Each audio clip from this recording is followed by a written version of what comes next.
Does anyone else's tights rip like right where the gooch is? Because that mine is ripped. Gonna catch some cold breeze where the sun don't shine.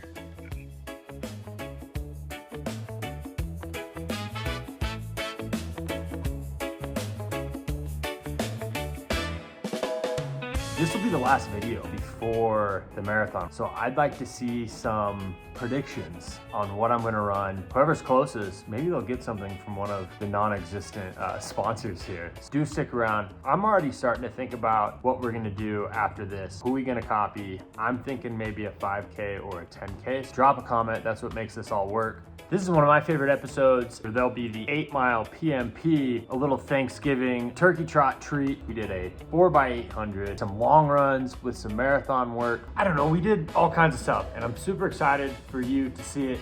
Also, look at this book. It's super weird.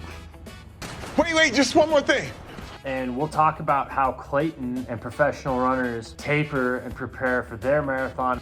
And we're gonna look at the year in general. This has been a really long build for me. I haven't really taken many breaks. So we're gonna look at kind of the progression.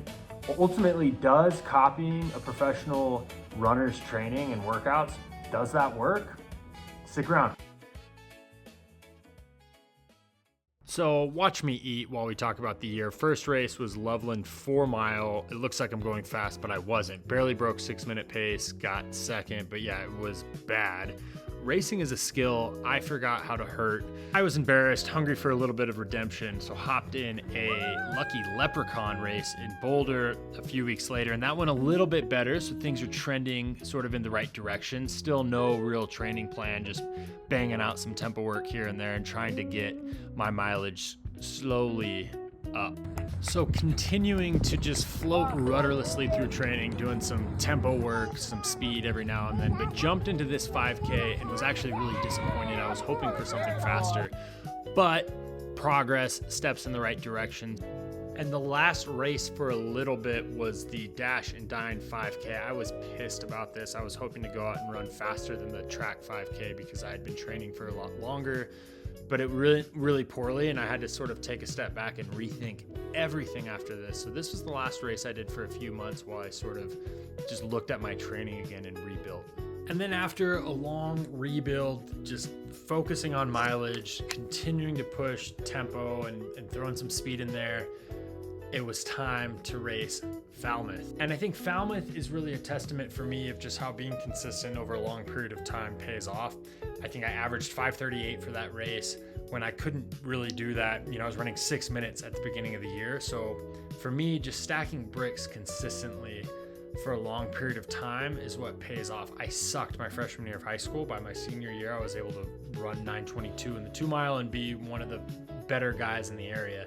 So this year, especially the first half of the year, was like just about building base and seeing if I could be consistent. And I think this was the time period where that really started to pay off. We're not going to dive too deep into things for Santa Barbara, but watch the last episode. You'll know what happens. I felt like it was a pretty good race. Ran the same pace that I did for Falmouth, basically double the distance. So is it as fast as I want? No, but it really is a nice sort of, not bookend because we've got CIM, but it's another just massive step in the right direction and really shows what a year of hard work can do. It also shows, I think, that this Clayton experiment gave me some purpose and gave me some structure that I was lacking in my training. We are back in Cougar Town to do something stupid. For shoes, for anyone wondering, we got the Birks, of course, the athlete shoe, Super Blast to do the warm-up in. And then we're gonna either do the Alphas or down here, the Meta Speeds. So we'll see. Gonna do 8-mile PMP on the track. It's predictable. There's no hills, which I need for my Achilles right now. And if I need to stop, everything's right here. I'm not gonna be stuck somewhere. Hopefully everything holds up. This is like one of the last key workouts in the build. So we'll do first mile at like 5:55, 5:50 maybe, and then just try to settle in. I think 5:50 at elevation is gonna be pretty close to that 5:40 predicted marathon pace. So we'll do that. And then if we're feeling good, go a little bit lower, but really don't want to go to the well. We're less than 3 weeks out at this point. So just, not worth it to do anything stupid. Finish the warm up, let's go do some PMP. Fucking 8 miles on the track. Achilles held up. Did some, not like strides, but you know, 100s to 150s at like 5:30 pace, 5:20 pace. I feel it, so I got to keep an eye on it, but it didn't seem too crazy. I hated how hard that was. Got out in like 5:50. I held that for like 4 or 5 miles, which was the plan, but man, the legs just would not go. So then I kind of slowed down to like mid 5:50s, I think. Really the whole time mentally was just like, I've got an excuse to stop. My Achilles hurt, so let's just get to 6. And then we get to 6, and at that point it's like 8 more laps. So I just told myself, even if we slowed down, it's still good like tempo volume. So not the workout I wanted, but great volume, you know, 8 miles at a tempo effort or marathon effort, which is fine. You know, that's one of the last ones, and I think I'm really starting to put myself in a pit. Now I can kind of rest up and start to dig out after this week.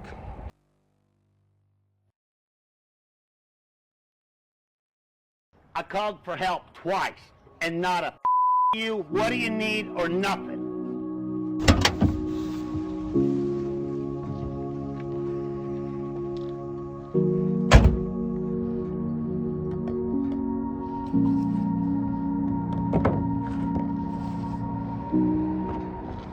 Out here on the last Sunday long run, 2 weeks out. So 16 miles today with 3 to 4 mile pickup at the end. And yeah, I'm excited. I feel like I towed the line about as much as I could over the last couple weeks. Achilles is feeling better every day. Still not 100%, feeling all right. We're out here at Tom Watson, Boulder Res, just trying to get it done.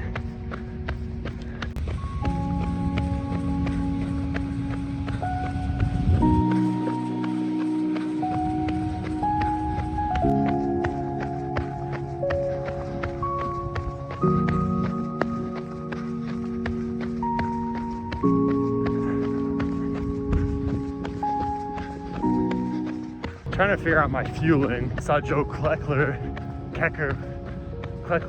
whatever it is. Say my name. Talking about just like his New York Marathon debut, about how many carbs he was taking.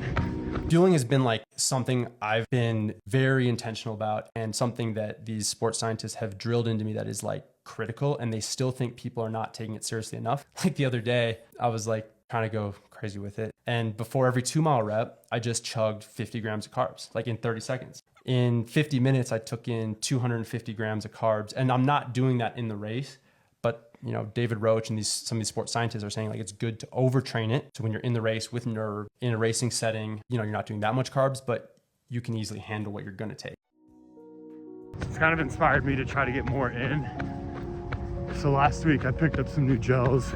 They're 50 grams, and I tried it during the long run. I think it was just too much all at once. I was doing like 50 grams every half hour. I'll try that again today. It just seems like a lot, but we'll see how the stomach handles it. Headed back from the long run. I had said I was trying to work on my fueling, so I got like these new gels. I was trying to try like just what is the limit? How many carbs can I eat per hour?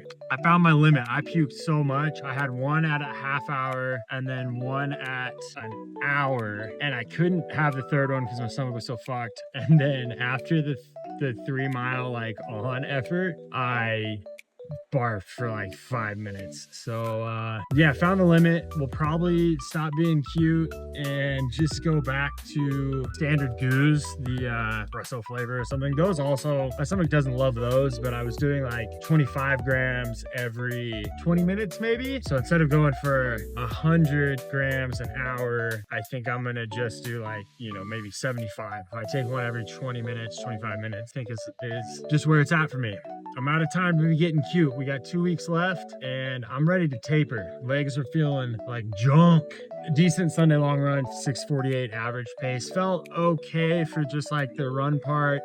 When it came to the ons, just it felt like such a strong effort for only 3 miles, which is not ideal, but it's just where we're at in the cycle. A lot of gunk in the legs, so ready to taper. Look at me on my Strava story. Look at this I'm running this Thanksgiving, He guys. says he doesn't I'm so have a grateful. Strava, but he does. I'm It's just grateful slow for my now. friends. I'm grateful Sorry. for the fast activities. All right, guys, focus. You're right there. Hang tough. Yeah. There's a lot Yeah. No aid stations.